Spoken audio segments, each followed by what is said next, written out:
Hello, everyone, and thank you for joining us tonight. My name is Cheryl Patton Dandridge. I am the founder of Another Woman's Story, and we are an organization whose mission is to support victims and survivors of domestic violence. So, phase one of our mission is to create a safe space for sharing. Many times, women don't have a place to go and talk about their issues, just to vent or to just share their post domestic violence struggles and just have a network of women that understand and have been through the same thing. So we'll be using a podcast initially to create an environment where the women can actually hear our stories. They can identify with those who are sharing their stories. They may not even recognize that they're in a domestic violence situation. However, this podcast actually is a safe space, especially during the pandemic, where the women can listen to what we have to say. Um, I decided that because of the live relaunch, that I wanted to have a set of live conversations so that those of you who are there who have things that you want to talk about, maybe you have a friend or family member that's dealing with the same issue, perhaps you wanted to ask questions in real time. So I decided to start this conversation and continue the conversation so that we can share our stories, that you can not only see that we have been through something. We may not look like what we've been through, but we've not only come through it, we're successful and we're still thriving every single day to be the best that we can be. So, my hope is that tonight you have an opportunity to hear our stories. I brought a few friends along. We're going to share our experiences. We're going to talk about some of the issues, some of the things that still concern us even after we've survived this domestic violence. And to actually open up the floor. If you guys have questions, if you want to share this page, share the stories, share the information that you'll learn tonight. And our goal is really to save a life. So let's get started. Tonight, we have three friends, and they're going to tell us a little bit about themselves. And we're just going to have conversation. We're expecting you to chime in, whatever questions you have, just feel free to ask those questions. And we're going to be real and transparent with you tonight. So our first guest, we're going to bring her on. Her name is Bree Gordon. Bree, hello. Thank you so much for joining us tonight. Hi, Cheryl. Thank you so Hey, much for having me. I'm excited to be here to spread some love and some transparency. Um, absolutely. yeah, and just to be a part of this virtual event. And yeah, gathering for sisterhood as well. That's correct. Thank you so much. Bree is our first guest. We're going to bring on our next guest tonight. Her name is Lisa. Lisa, why don't you come on in? Hey, girl. Hey, girl. Hey, how you doing? So good to see you, Bree. How are you? Very Good, nice. how are you? I'm awesome. I'm awesome. Thank you guys both for joining. And our next guest is TK. Come on in, TK. Hey, ladies, how y'all Hey, doing girl. tonight? Hey. Good to see you. Good to see you. So I'm going to give them the floor for just a moment. If you guys could just tell us who you are, we're going to just start our conversation. And before anybody chimes in, we're going to go ahead and have our own little conversation. Hopefully, you guys will start coming in. We see some people joining now. So, Bree, why don't you go first? Just tell us a little bit about yourself. Yes, so my name is Bree, as you mentioned. I am author of Black Coffee, From Empty to Overflowing with Peace, Healing, and Purpose. I am also a transformational coach and a motivational speaker. And it is pretty much my journey to awaken and enlighten women about the importance of prioritizing their mental health and cultivating healthy relationships. And it is my vision to help women to create a life they love with the people they love doing the things that they love. Very good. Very good. Thank you so much. How about you, Lisa? Let's go. Well, my name is Lisa Danielle, the CEO. In my case, that acronym stands for Chief Encouragement Officer. I'm also the pastor of Bold Church and an author of Your Hidden Season, Discovering the Beauty in the Wait. I would say that my mission in life is to empower women to be exactly who God has called them to be and not to water themselves down so that other people can handle them, Wow. but to boldly walk into who they are intentionally so that they can make a difference in the world. Okay. That's a lot of stuff.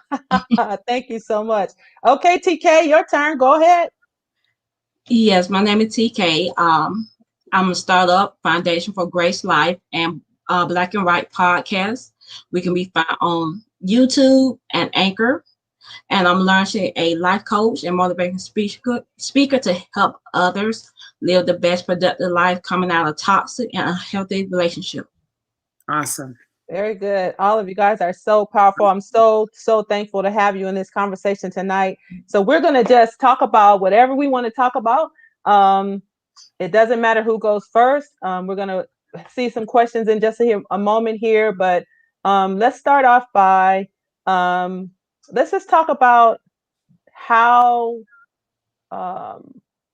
we think things started. Like, we talk about domestic violence. Let's talk about the myths, because I think people think that primarily domestic violence starts with hitting, and it doesn't always start with that. Can you guys share your experiences or your thoughts about not just physical, but how you think things started?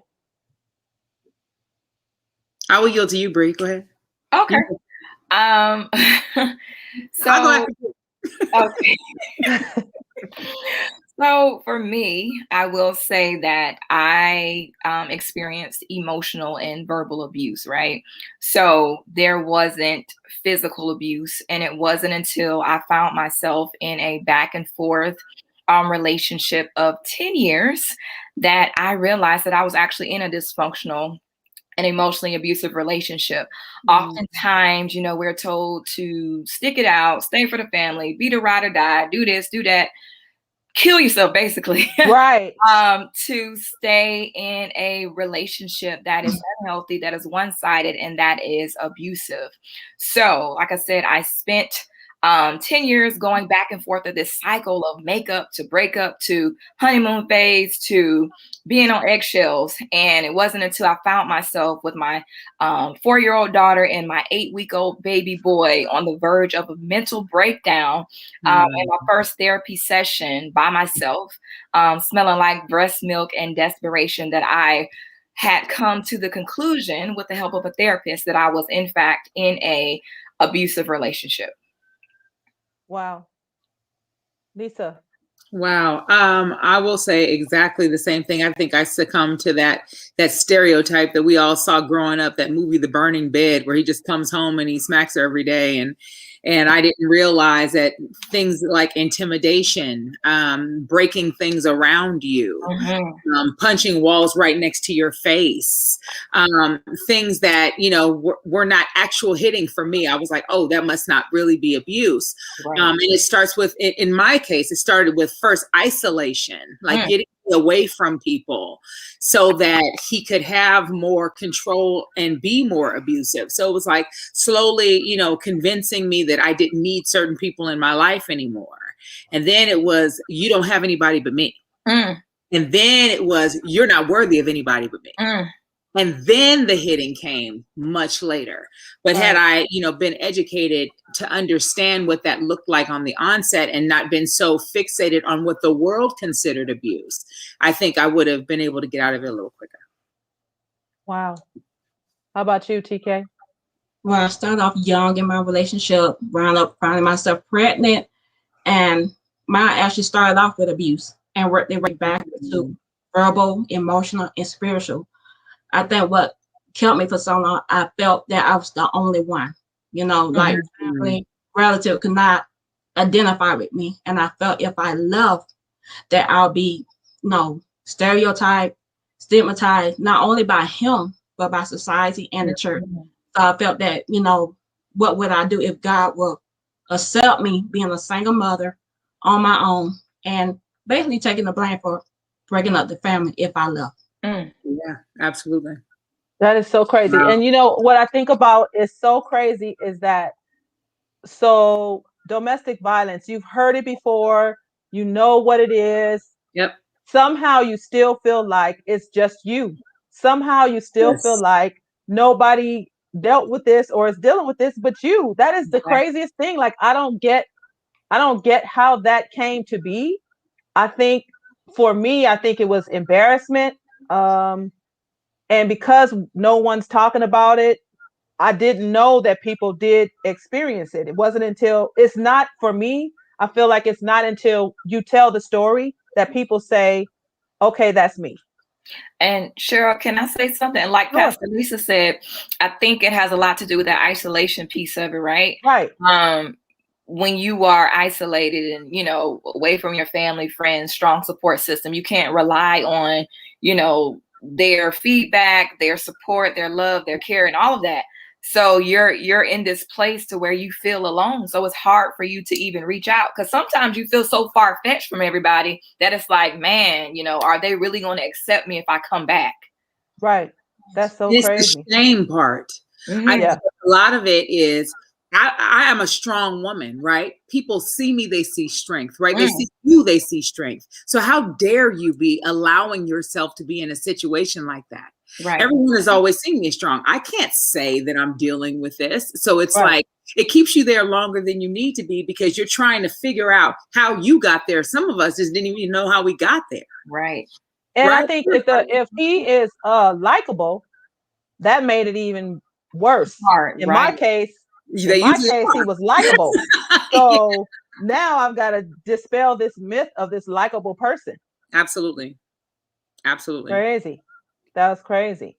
Or So- likable, talented, powerful. You know, you have to look at those three areas. The way they got there is because of the ability to put up a facade to gain Right. position. Right. Yeah. They are gifted in that area. So it, for me personally, I don't know about anybody else, but it blew my mind how many people, even if they disliked him as a person, sided with him when it was time for me to depart. It was like, well, he's done a lot of things, but he wouldn't dare do that. You know, he truly loves you. He really wants this to work, and you're deciding to choose yourself. Right. You know? Right. So it was a big transition. It was a change, because how do I convince people that their perception of someone is wrong? That makes them have to grapple with something that they're not ready to grapple with. Right. I misjudged him. Yeah. Right. That's the part that's and it's so interesting because like now when I hear about people saying things later that they were in a situation, or they say things later that this person really abused them, and the backlash that that person receives from why would you wait so long? And it's just like sometimes it just really angers me to hear.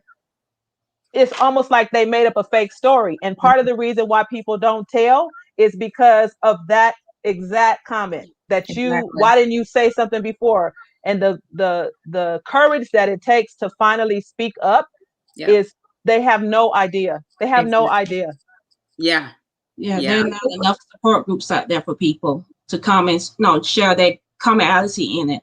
Because it's about, I think, 1 in 4 out of every woman go through it. So that's a lot of women that go through that, but we're not talking about, we're not addressing, how do they leave? What is the escape plan? What are the signs instead of what we see on Lifetime and what we see in movies? Because that what kind of said people that, well, he didn't slap me. He didn't push the plates off the table. But it may have been the fact that he took your keys and told you couldn't leave today. Absolutely. So let's talk about that. Let's talk about what people don't know. We know what they do know about if they see the bruises, let's talk about the things that they may not know. Let's talk about the things that are not physical. For example, what TK just said, he's taking your keys, or he takes your phone, or he tells you the money, yes, the financial part of it. Absolutely. So and you're held hostage. Yeah.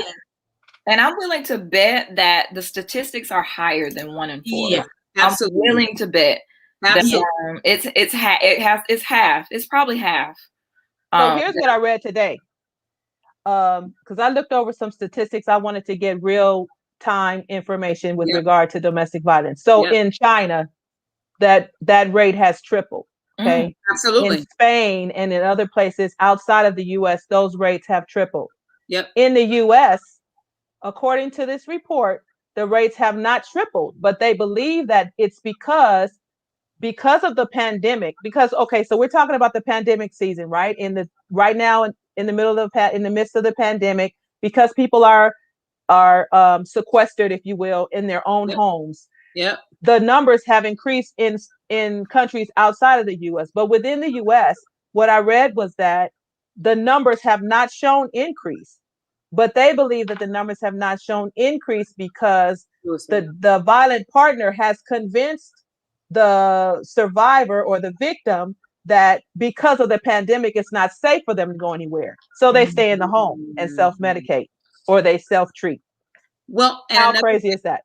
Well, another thing that we have to take into consideration is the amount of suicide rates that have increased. Oh, yes. Yes. So a lot of times, even if there are women, because we know for a fact there are women that have taken their own lives to escape domestic violence situations. And believe it or not, those cases are not reported as domestic violence cases. They're reported as suicides. Absolutely. So that is astounding, because if you go back and look at the suicide rate during the pandemic, then it makes you wonder how many of those were women that could not get away from their attacker for a moment. Right. Because for those of us that dealt with abuse at all, you know how quickly that thing can escalate, Right. and how you can feel absolutely hopeless. Like Absolutely. there's no answer for me, either to kill myself or to kill him. Those are the only options available. Yep. Because I can't escape it. So imagine, I thank God that I was never in a house with my abuser during a time like this, when you cannot go anywhere. And when the police are even afraid to answer call like that, Right. because the police are afraid that you may give them COVID. Right. Right. You know? And this is why, with regard to our podcast, I know all of you guys pretty much have a podcast or you're talking to women. To me, even though the pandemic is a horrible time, it's actually, to me, in some ways, a safer time, because the person who's dealing with this issue can now listen in their headset. Maybe their abuser is not necessarily monitoring that part of it. They can walk through like they're listening to music, and they're actually listening to tips on how to escape, ways that you can get out. You can do better than this. God has called you to more than this. All of those things that would be encouraging, even if they're not talking out loud, they're taking those things inside. And I think that, it's really important. A lot of people say, I don't know what I can do. There's so many things. This issue is so layered that if you took a small piece of it, you would be helping. If you notice somebody that's not talking, that used to talk, I mean, there's so many. So let's talk about that. I don't even want to go into anything before. Let's talk about, if you think about when you were in that situation, what somebody could have noticed about you that was different. Was there anything different in terms of signs that maybe someone who's not in that situation but may know people? Let's talk about the things that maybe they can look for. I think isolation is it's an important piece of it. For me, it was when something was going on, I wouldn't come around to be around family and friends as much. And my mood would change. I'm definitely a family oriented person. I'm happy. I am, generally the life of the party, but when things started to shift for me, I wasn't that person. But the biggest piece of it for me that my mom could sense, that my family saw, was that I was not coming around as often. And was that because you were at this point being emotionally abused, or why was that? For me, it was the emotional abuse. And at one point of time, it was like Pastor Lisa said, the shame, that I felt that, I possibly can't let anybody know what's going on. And I do want to bring this part up, that I'm glad that as a pastor, she's in here talking about it, because sometimes when you try to go to the church, they'll tell you, well, God, he's working on them, and, stay for your family, and don't break up the family. Like, I've heard an array of things. And for me, well, I can understand if you were being hit, but, that's not the case. And I don't know if people just don't understand, how this thing works, or they just aren't really educated the proper way to, help someone else. It's probably both. And piggybacking on what she said, I was actually counseled not to leave my husband, even though he was hitting me. I was too. And I was standing on a stage singing worship every weekend, and people were still seeing the bruises and okay with it. That's their business. And the excuse they gave me was that there was no precedent in the Bible that discussed domestic violence. So if God had deemed it important enough, come on. Wow. he would have mentioned it. That game And is real. that kept me there way longer than I needed to be. And I've actually had pastors come on my Facebook page and berate me because I've told a woman, if, you know, because we do the whole thing for Domestic Violence Month, right? Every year. Right.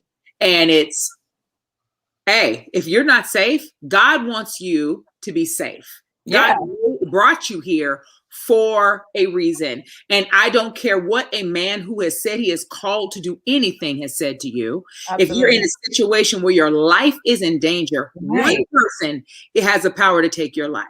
One. Absolutely. And he wants you to be happy. So get to a safe place. Right. And I wish I would have had the bravery to stand up for myself in that time and say, why is nobody choosing Lisa? Right. My mom told me, this is the thing. This for my family is a pattern. That's why I didn't understand it. My mother went through this. My mother had broken ribs. My mom died with knife wounds. My mom had half her teeth missing. Right? Everybody loved this gap in the side of my mom's smile. They would always talk about this gap in the side of my mom's. It was just so beautiful. It was her trademark. She didn't have those teeth, and she purposely didn't fill them in so she would never go back. Right. Right. So for me, the church was not, and that is probably the reason why I became a pastor. Why I knew God called me, because I knew that there was somebody that was getting information from people that were taking the word and making it say what they wanted it to say. Right. And some woman is going to stay thinking she's being faithful to God. Right. Right. It was devastating. Yeah. I just had to say, I'm okay with church people hating me. I'm out. You know, it is what it is. You ain't here to please them anyways. And there it is.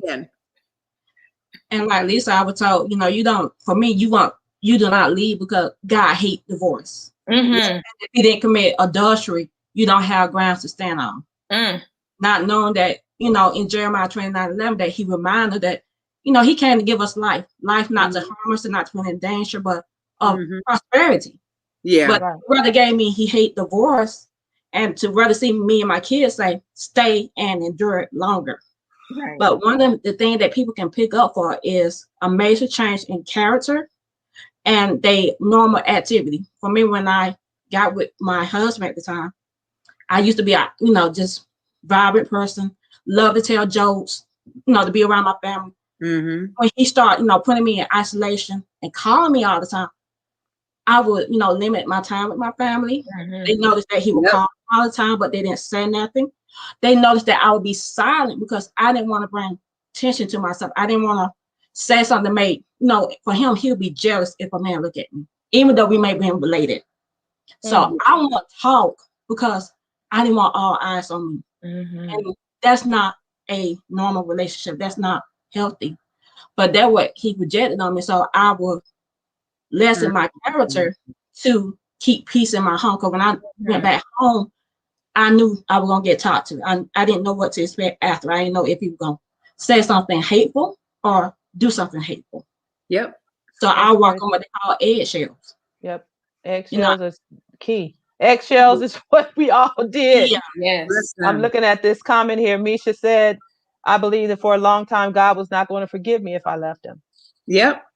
And it goes back to shame, right? In the church, I hate to say it, but in the church, we've done a wonderful job of introducing shame to the same God we tell people that he doesn't remember, right? God, he wants you. He doesn't condemn you. He's not, there is therefore no condemnation. We'll throw all that out there.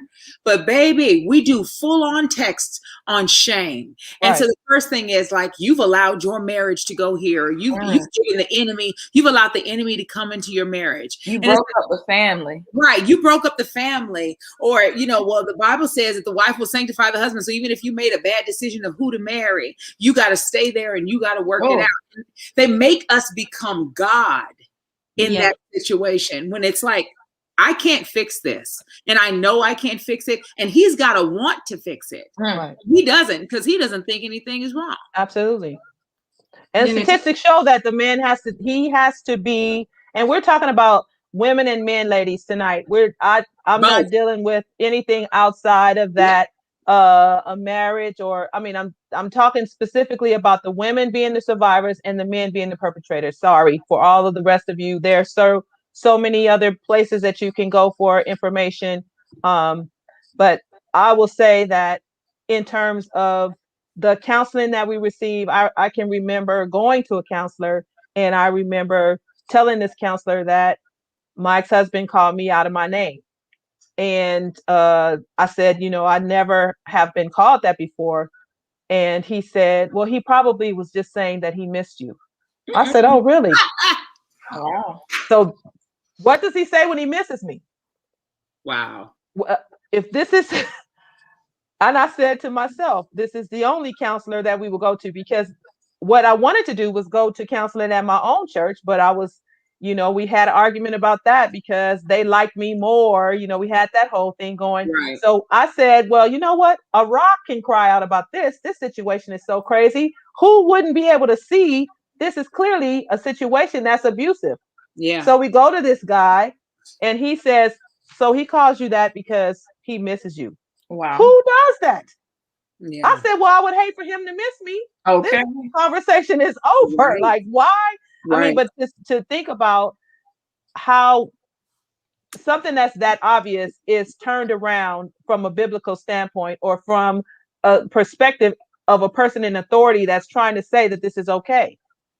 I don't know what type of training people in the church need to have, but they definitely need to have it. And it needs to start with the head. Mental health. In my case, I was married to someone who was useful to them, and that's all I'll say. And so in my case, it made a lot more sense for him to be happy than me to be happy. And I can't think of a different reason. I'm more than 10 years out, and I still can't think of a different reason why it was okay for it to go on, why there was never any counseling about it. There was never any, let me sit you down for a while and get you right. It was like, let's just not talk about it anymore. Let's hope that no one notices it, kind of thing. And then it was, she's bitter. Wow. Yeah. That's the famous line. Yeah, That's she's the bitter. famous line. You're right about it. That's the famous line. I'll take bitter any day at this point, because I'm alive. Because listen, and when you're ready to leave, right? Some of us left everything. You hear? Like, you have it. Have all of it. You hear me? Do you need my clothes? Whatever all I need is an open door. You hear me? And I'm out. Because let me tell you what blew my mind. I have always been talented, right? God has gifted me that way. I've always been a student, right? I've always been the person that can just go. But somehow in the midst of that, in that relationship, mentally, I wondered if I could make it without him. And God was like, wait a minute. Right. What is going on? You are still you. You're not a different you. I don't care how long you've allowed yourself. And that's what it is, like a glacier, right? It's just constantly picking away at your psyche. Definitely. So, because they've got to get you to convince yourself that you need it. Right. And so I was like, you know what? God was like, leave everything. You'll get it again. I promise. Right. Right.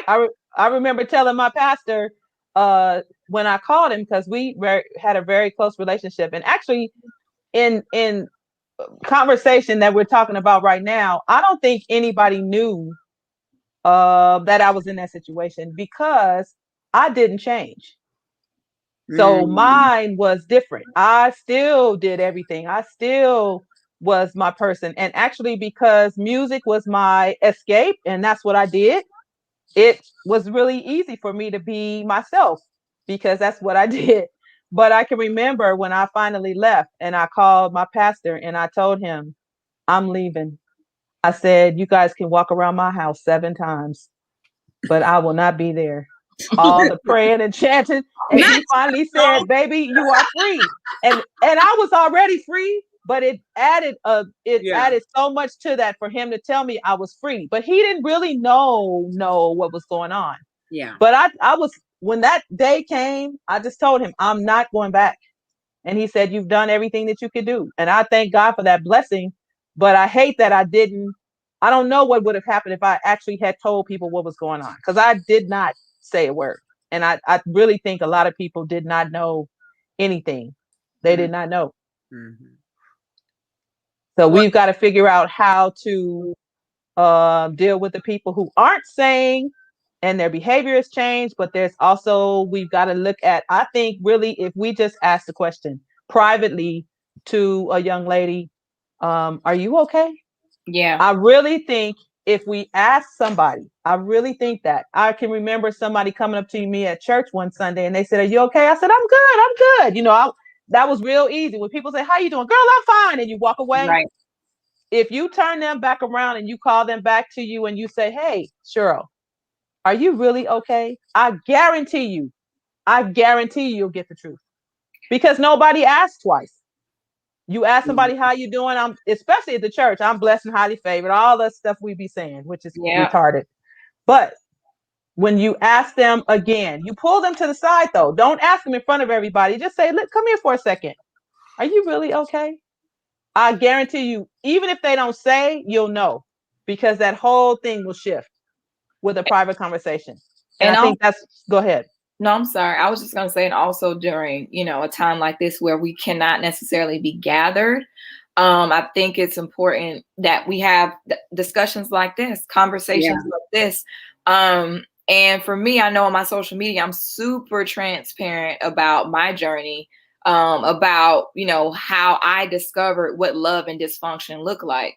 And also like telling people like, sis, this is not what love looks like. Right. I know, your sister, your mama, your auntie, your cousin, or whomever may have told you this is what it looks like. But let's really take a deep dive into what it actually looks like to have a healthy relationship, and letting women know again that they don't have to be the martyr for their family. They ain't got to be the ride or die chick. They don't have to be the people pleaser. Like, they don't have to kill themselves emotionally, physically, psychologically, sexually, financially to, preserve this relationship.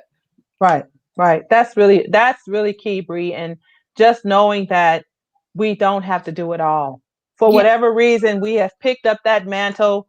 We do it all for ourselves, for our kids, for our husband or whoever.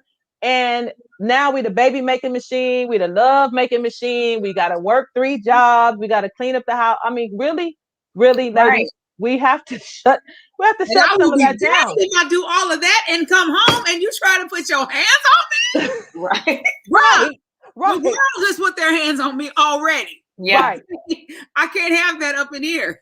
Right. Can I do it? I mean, and at some point, but I really want us to figure out how we can, first of all, be in a safe space to share without the judgment. Because I think that a lot of this is, for a long time, I could hear people say, well, I know if I was in that situation, I would be doing, and I try to tell people, it is not, when you're in it, it is not all that stuff you said you would do, all the stuff you said you would be and say, and it does not happen. It does not happen. And I think because the first time that somebody hits you, let's say, they've already worked you down to that. Before they hit you, they've already worked down your self-esteem, or they've already worked you down where you don't feel like you can trust any, whatever that is. They have wheedled you down. So by the time they escalate to a hit, it's almost a wrap. But I'm sorry, go ahead. Go ahead. Well, I think for me, what it was that he had spent a long time cultivating one guy that I thought he was. So when he hit me, I was like, oh, that's not the guy I know. So that can't be who he is. Right. It's an isolated incident. We were together for years before he put his hands on me. It wasn't like an immediate thing. The emotional abuse came quickly, but I didn't know what that was. So for me, I think I had always thought, oh, well, he is going through a lot. Maybe he's going to transition back to the guy I thought I kind of could deal with, even though he got issues too. And then I realized quickly, oh, this guy is who he is. Mm-hmm. Because, all of us have talked about the cycle of abuse. We know it. They almost get resentful that they have to keep pretending for you. And they start to fantasize about abusing you again. Right. Right. So it's, I beat you up. I give you the gifts. We're in love. And then all of a sudden I start resenting the fact that I had to dare and say sorry to you. And so I start fantasizing about it again. And then something insignificant. Right. Right. And then we're back there again, because I don't know what y'all's experiences was, but it didn't take much. It didn't have to be anything monumental for there to be some kind of argument or altercation. It was just always on guard. Yeah. And eggshells. Right. I made a hamburger too big once. Literally. Let me think about something I did. Let me think. Well, I have to say my mouth has always been slick. That still doesn't give you the reason. I mean, but I think it's because I'm witty, right? Yeah. And a person that is insecure has an issue, not when they meet you and when they date you, when they see you in action. They have an issue when it's their turn to receive the wit that you have.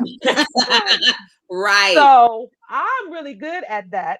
And I'm especially good at it when my feelings are hurt, when that's my line of defense. That is what I go to, right? And I will say that even though he never put his hands on me, I still knew the limit. Yeah. I still knew, okay, you can't, that's the last statement you're gonna make, little girl. Go on back. I mean, did you guys have like this? You knew kind of that little line that was not spoken. True. I don't know what it was, if there was a look, if there was a clearing of the throat, whatever that was, but I knew, okay, yeah, that's probably, you probably want to sit down now. Yep. And that's unfortunate. Yeah. I think for me, it was a little different in that sometimes we could all be joking and everybody's laughing and hee and ha ha, but I knew if everybody thought my joke was too funny, I was going to have to talk about that later. Right. Right. It was like, oh, so you're out here trying to embarrass me now? Right. You think because you know big words? Right. And I was like, number one, I hate that phrase. There are no such things as big words. They're just words. Right. 3 syllables. For you, say they're big for you. Okay. Right. But it was like that. It was like, oh, so you're trying to embarrass me in front of people because I was like, because they laughed at a joke that I said right after. I mean, we were all joking. Like, and you're just being you. Right. Naturally, right? Cheryl will tell you, I've always been like this. So the same thing that drew you to me, and that's, I think, another thing that we need to really notice about abusers is that they're almost drawn to your light, and they want to dim it. Yes. Right? They don't want people to see you that way. So I think the most profound thing a counselor told me when I went to get counseling for my marriage, she sat us out separately and she brought me inside and she said, you need to understand the difference between someone that wants to love you and someone that just wants you. She said, so for him, you are no different than any other object in your house. You are what fit his idea of the lifestyle. So for him, this is one more thing for me to put on a shelf. Definitely. And there is no consideration of your feelings. Your feelings don't even matter. He's not interested in your feelings. You are about him, right? This is his thing for you to do. And I think that for me was, especially in my place where I was at that point, I didn't even know that was a thing. I didn't know people got into relationships with people just because they wanted a possession. So you know what's the difference? How can you tell the difference? He wants you. Well, what did she say? No, I was going to say we're probably tiptoeing along the line of narcissistic abuse, but I'm not certain yet. But I'm just waiting. I am. And call a thing a thing. Let's call a thing a thing. We're being real tonight. And it was diagnosed and it wasn't by me. What I will say is, because I think that's important. A lot of people can display narcissistic behaviors and not be a classed narcissistic, right? Have a narcissistic personality. There are differences, but it is very clear. Like when nothing is ever about you, when you can't celebrate for me personally, I can tell you what it looked like for me. If there were any kind of holiday or any kind of personal holiday. So if it were my birthday or Christmas or Thanksgiving, anytime there was some kind of gathering with family or whatever, that was always a turbulent and horrible day. Yeah. And we came around to it because I could not be happy at all. Yeah. Right? Or the attention had to be on that person. Right. On him. But if it was something where he was celebrated and everything was all about him and we had to celebrate him or we had to do something for him, then he was fine. It was just when that was shifting. And case in point, today I posted something about my mom's passing because my mom had passed today 17 years ago. And I remember when I was married, him saying, at what point do you get over the fact that you've lost a parent? She is gone. How long are you going to mourn her? It's like my mother. Like the mindset was very like, you being upset, that's inconveniencing me. Me going to family functions, that's inconveniencing me. So it was always, we could always be with his family. I can never be with my family. Definitely. And for me, both of my pregnancies were turbulent because the attention was no longer on him. Both were filled with emotional ups and like no support, abandonment, infidelity, all of that. Both of my pregnancies. And that's crazy. I'm just so grateful. That's a different episode. Both of these babies were healthy. Both of my children were healthy. Yeah. My pregnancies were horrible. Yeah. I can remember having a birthday party.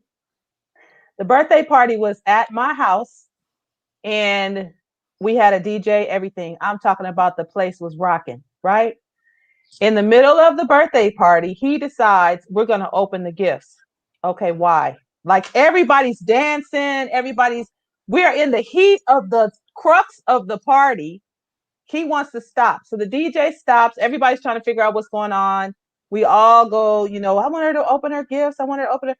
So we go, I'm opening the gifts, which to me in that moment was the most boring thing ever. I would have preferred to open the gifts the day after, send the notes of thank you or whatever that was, right? That's absolutely. But no, we have to open the gifts. So we open all the gifts. Then he comes in with this huge box, like the size of a TV box. And, he walks it over to me. I'm holding it. And the box was light. So I open the box. There's a box inside it. Open that box. There's a box inside it. There's a box inside it. And he's getting more and more excited, right? So we're opening these boxes. And I'm just ticked off because all the people are like, so I'm opening up the gifts. I get down to the smallest box inside the huge box, right? I don't even remember to this day what was in the box. The last box that was like, this big. I thought you were going to say it was our marriage proposal. Listen to me. The box that was the last box that had the gift, the actual gift, I don't even remember. Let's just say it was a pair of earrings. It was something so small that was so insignificant. I thought that there was something else inside the box after that. And I reached in to look and I was like, there's nothing in here. You would have thought that was World War III. This was the most embarrassing moment for him.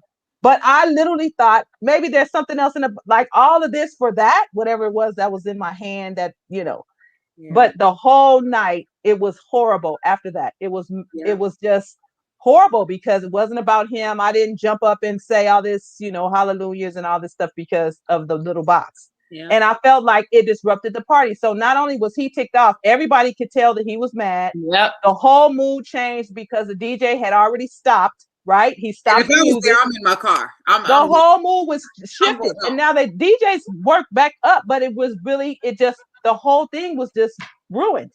Yeah. Yeah. So those kind of things, I mean, I think there's some things that we would like not to remember, but sometimes they come up. TK? Well, mine used to exaggerate and gaslight and severe occasions. So I'm a mother of 6 kids, and in particular time I was pregnant. He would take me to the doctor, and normal, the tire was flat. He looked at me immediately and said, "It's your fault. You cursing now. That's why we got a flat tire." And I'm thinking in my head, this is not my fault. I mean, flat tire, happens sometimes. Right. And then on another occasion, he went out. See, I was never really allowed to go out. I wasn't allowed to really have friends like I want to, not to have family around support. I was really in a strict isolation, and I didn't even know it. So he went out, and I was happy he was gone. I was happy because that was my moment that I was just able to breathe without having to worry about him and what he was gonna stay and do. I mean, that was the moment I prayed Jesus just for that. Whatever time, and it was late at night, him and a friend, they want to go to a strip club. I didn't care. I'm like, he gone. That's all that mattered. He come back. Well, every time he came back in the morning, you had me and my friend get set up by the police. We got pulled over in another county. Like he said, cause you so cursed that my cursing is now oozing over him and his friend. Wow. Oh my gosh. And in my mind, I'm knowing that this ain't right. Then I'm like, what's wrong with your mental setup? Cause this ain't right. I'm like, you just got pulled over by the police. Ain't my fault. Ain't got nothing to do with me.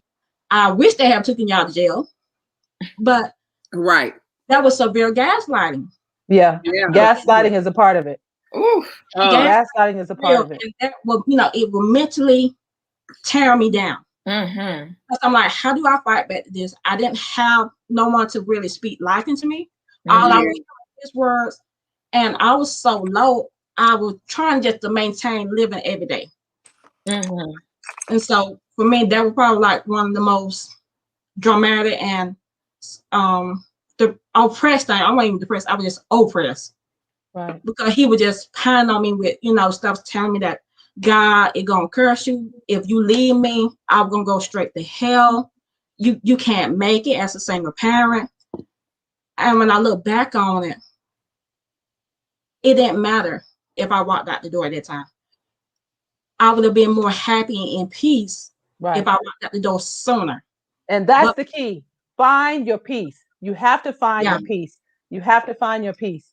And we have to figure out how not only to, once we have our peace, but to maintain that peace. Once you leave, you have to deprogram from everything that, undo all of that. And it's so important, even if you're not in a situation, but it's so important, especially as a woman, to find your peace, to embrace those things that give you joy, embrace those things that leave you feeling elevated and fulfilled. There are so many opportunities for us to share that information. And that kind of is the goal for me, is to make sure that we let others know how they can find their peace, because that is so key, even in terms of planning your escape. That actually is the most dangerous portion of the process when you decide to leave. It doesn't feel like it sometimes, but that is actually where a lot of women make the mistake, by telling the person that they're leaving. So if I were to give one piece of advice, it would be, please do not let him know. Do not say, because you can't. You are in so much danger that, we kind of feel like that's our buck up time. We can say, I'm leaving, I'm never coming back, and all that. Listen, this is when you do a silent CIA move and you leave when he least expect it. I'm not kidding. Like, that is so important for us to share, how important it is to just you have to leave like a thief in the night, whatever that means. If he's gone to work, if he's gone to vacation, this is the time when you bolt and you leave.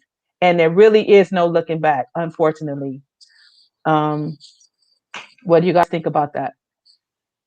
I know. I'm sorry. You want to go? Go ahead. I was saying that my journey, my story was different because my ex-husband actually left. He left to move with another woman. So that was my blessing in disguise. That was my time to start therapy, go through my journey, do what I need to do, get my healing process going, and essentially get my divorce papers in line and get my financial plan together so that I could leave with a clean slate and, move. So my story was a bit different in that aspect. Wow. Yeah. That was a blessing, like you said, in disguise. Yeah. I can't say the same thing. I can't say the same thing, but I'm just thankful that you all made it out. I would say that if you had something that you wish you knew while you were going through it, what do you think that would be? What would that be? Not a single thing that he is doing, saying, doing to you or saying to you has anything to do with you. Mm. Though that is the result of a broken man. Yes. Who was broken far before he met you, had issues with women far before he met you. Yes. And so when he went in to see you, it was not because he didn't see something beautiful. And it wasn't because he didn't see light in you. That very thing, that brokenness was attracted to the amazingness in you. And his sole goal was to destroy that. Yes. So what I don't want anyone to leave here thinking is there's something that I could have done different that would change the outcome. You are not God. Right. And so you need to do what is best for you. And that is to get to safety. That is to not care what a single person thinks about what you will do in order to get to safety. That's right. You need to prioritize yourself. Ooh, and I will say one more thing. Me chills. Can I say one more thing? Yeah. And I know that we are all authors, but I one book that I read, and I read it every day while I was planning to exit, is a book called Why Does He Do That? Mm. And it's Who's that by? It's Why Does He Do That? Lundy Bancroft, Inside the Minds of Angry and Controlling. Oh, I heard of that. That book shows you the difference between people that give excuses like, oh, I'm only like this when I drink, or oh, I'm only. They show you like, no, this has nothing to do with any of that. And so it gives you permission. It's sad you need it, but it gives you permission to choose yourself and go somewhere where you can be safe. That's good. Yeah. KT, want to go? Yeah. Thank you. One thing for me, and at the very end when I decided to leave, it was finding my relationship with God, knowing that I was forgiven, knowing that He valued me. Yeah. That I was important, that He did not see me in that type of violence, being tortured, if it were mentally or physically or whatever, and to know that it was okay for me to walk out the door. So one thing I wrote about is grace, because if you still here, you still listen to this podcast, this audio, video, it's by the grace of God you still here. That's right. I had to walk out because a lot of people don't make it out. And some make it out, they don't come out whole. Some of them in deteriorating health, mental frame setup. Yeah. So if you're listening, knowing that the process start in your mind, and you stand firm on the word of God, apply that. If you can't do nothing else, and they're like, just stand on that word and ask God to show you the way out. Yeah. And believe that He will talk to you directly. He was saying you sign. He know how to reach you. Because for me, He reached me in the most odd, crazy way. But guess what? It was the best plan for me. And He would do that for anyone that's have faith and trust Him to do that. Absolutely. So stand firm, stand in peace and stand on the word of God. And don't be moved by that person, love, because they'll try to love on you. They'll try to, charm you back with love. But no, they're just for a season. Season. Sometimes it's just like that. You can come in there and just cook the spaghetti wrong. Honey, it's gone. You can look at them, it's gone. We waver on staying the gone because we're like, oh my God, if I leave, is he going to be brokenhearted? Yes, you're going to have emotion. Yeah. But know that your safety, if that mentally, physically, is very important. And He's not worth it. God don't want you to go through that. That's because good. other lady missed that because they say, well, who else going to want me? Let me tell you, God wants you. That's good. God wants That's you. good. That's excellent. And I will say, if I had a word that changed me or changed my perspective, was that my kids have a father. I think that one of the things that kept me trapped was thinking my kids don't have a father. They won't have a father after this is over with. This is their dad. Their dad is being abusive. If I leave him, then I break up the family. Mhm. Well, let's talk about this. The family's already broken up, Listen, Right. and the kids will always have a father. You just don't have to have him as your husband. Exactly. That does not change their relationship with their father. They can still have a relationship with their father, but you don't have to have this person. He's not a good husband to you. Mm. So don't feel so tricked and so trapped that you're keeping this family together in the middle of you breaking down. Because every day my kids are seeing me do this. Do I want my son to grow up and do this? No. Do I want my daughters to see that this is how a man treats his wife? No. So I had to leave, and I left for them. I didn't even think about me anymore. I'm thinking Mhm. I can handle this. I'm doing these things. I can handle this myself. And I left because I love my kids more and wanted them to be safe, which is so ironic, more than I even thought about myself because I had lost myself in the process. So Mhm. your kids having a dad is not going to change because you decide to leave for your own safety. Mm. That's my word of wisdom. I think, I'm sorry. Go ahead. Go ahead. Mine is speak up. Because for so long, a lot of us, I saw the running theme here of isolation, isolation, isolation. And so I think as Black women, I can't speak for no other woman, there is this disconnect of mistrust, judgment, and all of this stuff.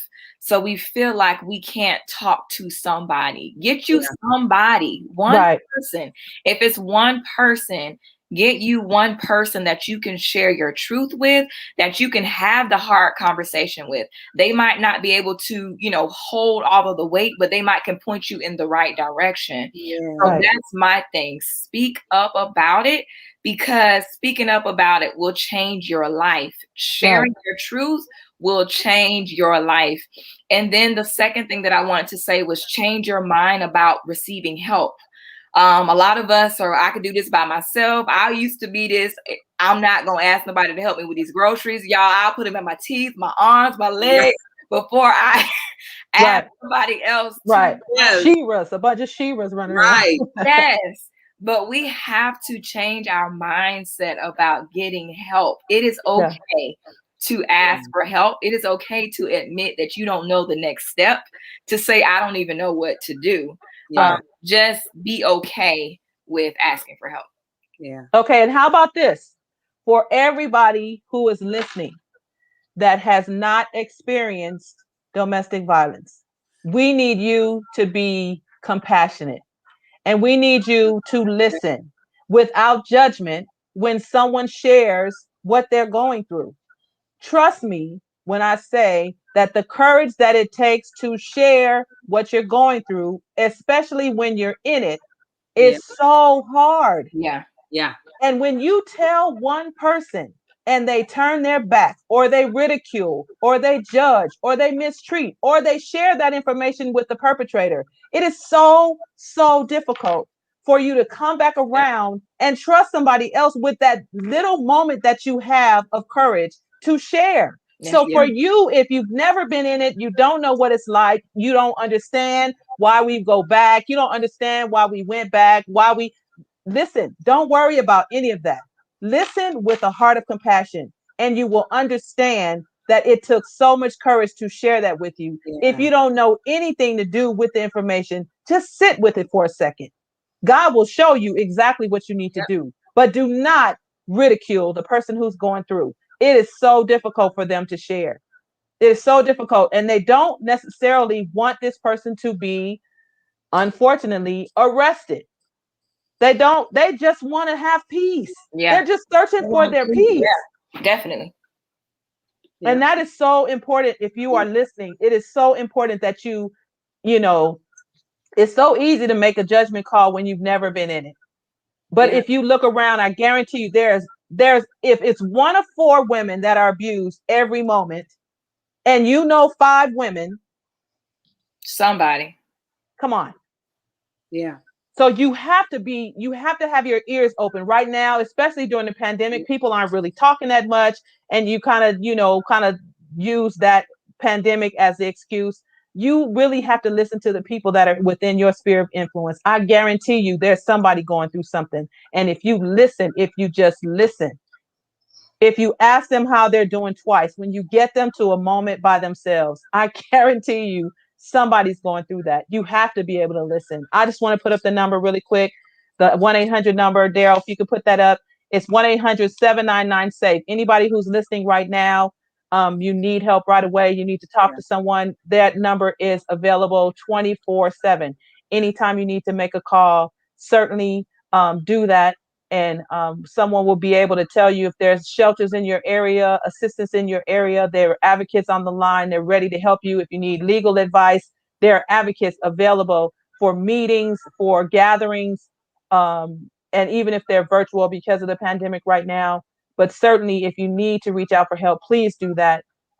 Reach out to that number. I know we're kind of running out of time, so I do want to go with each one of the panelists tonight. First of all, thank you guys so much for sharing your time, your energy. Each one of these ladies has a platform. They have their own materials and they have different things. I want to just give them the floor for a few moments so they can tell you their websites and how you can get different things from them or reach out to them at a different time. So Bree, you started out first. I'm going to start out with you first again. Okay, so I do have a book called Black Coffee. I have it right here. It's called Black Coffee, From Empty to Overflowing with Peace, Healing, and Purpose. It's definitely a good starting point for the woman who, may not be ready to share, but want to see what it looks like to be in a loving relationship versus a dysfunctional relationship.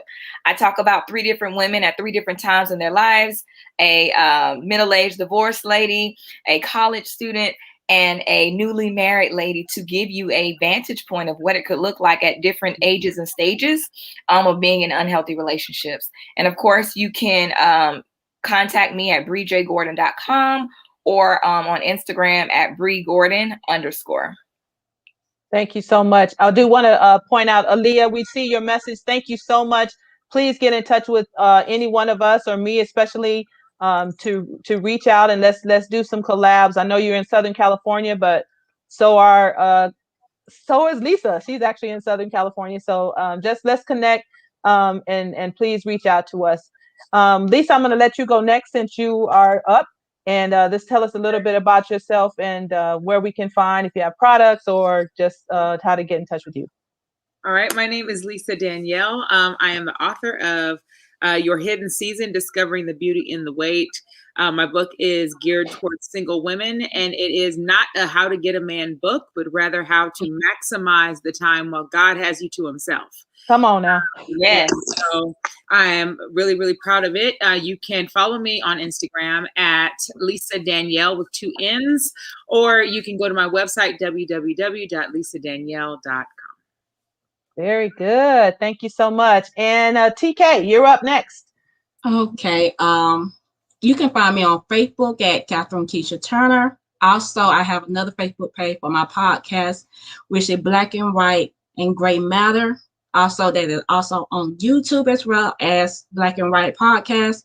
And I have another YouTube channel, Grace Life, which is speaking affirmation and sharing my journey about going through domestic violence and how I overcome that by standing with God and in my relationship with him.